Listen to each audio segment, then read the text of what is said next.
Multimedia journalism student Rikki shows us a totally different side of his life.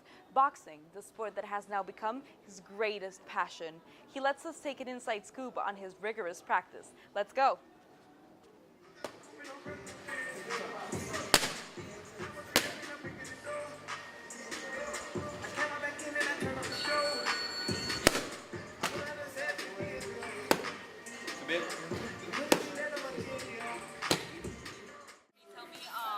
What age did you start boxing? I started boxing when I was 11 years old.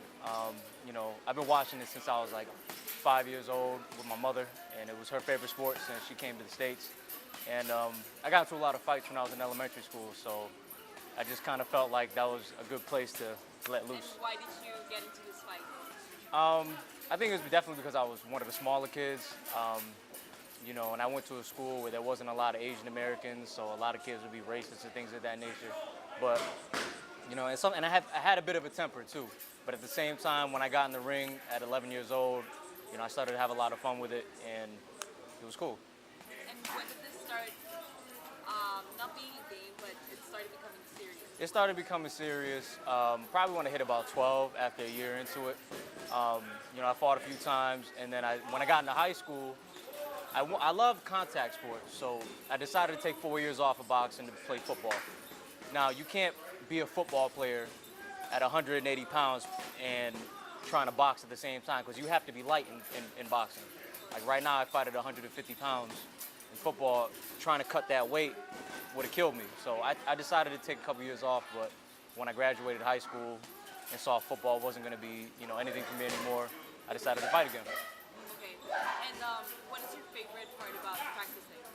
I think my favorite part is just like learning new things. Being with Coach Iran here down in Boca Raton, he's taught me so much that I haven't really gotten enough of back in Connecticut. I mean, respect to all of my trainers who taught me and paved the way, but he's taught me so many things that I never thought I would have learned. And how do you combine, or how are you planning to combine multimedia journalism with boxing? How does that work? Well, my plans after graduation this coming May is if all goes well in the amateur ranks this year, I would want to go pro if all goes well, if I built a good resume.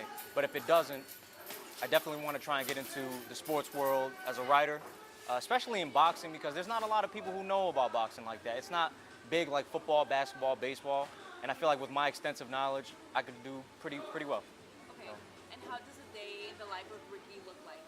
I mean, really, I wake up, I go run in the morning, 2 to 3 miles in the morning, shower, eat, go to class, and then, I'm in class for most of the day, and then I come here about 4 or 5 o'clock, and we train, and sometimes when I'm done here, I'll go running again, do sprints at the soccer field. Like I said, great things don't come easy. So I definitely think that if somebody is serious and wants to get into it, you gotta work hard. Because you don't play this sport. You play basketball, you play football, you play baseball, you don't play boxing. So people who are like in my position, who are in school, who are very crucial on their time, you can make it happen.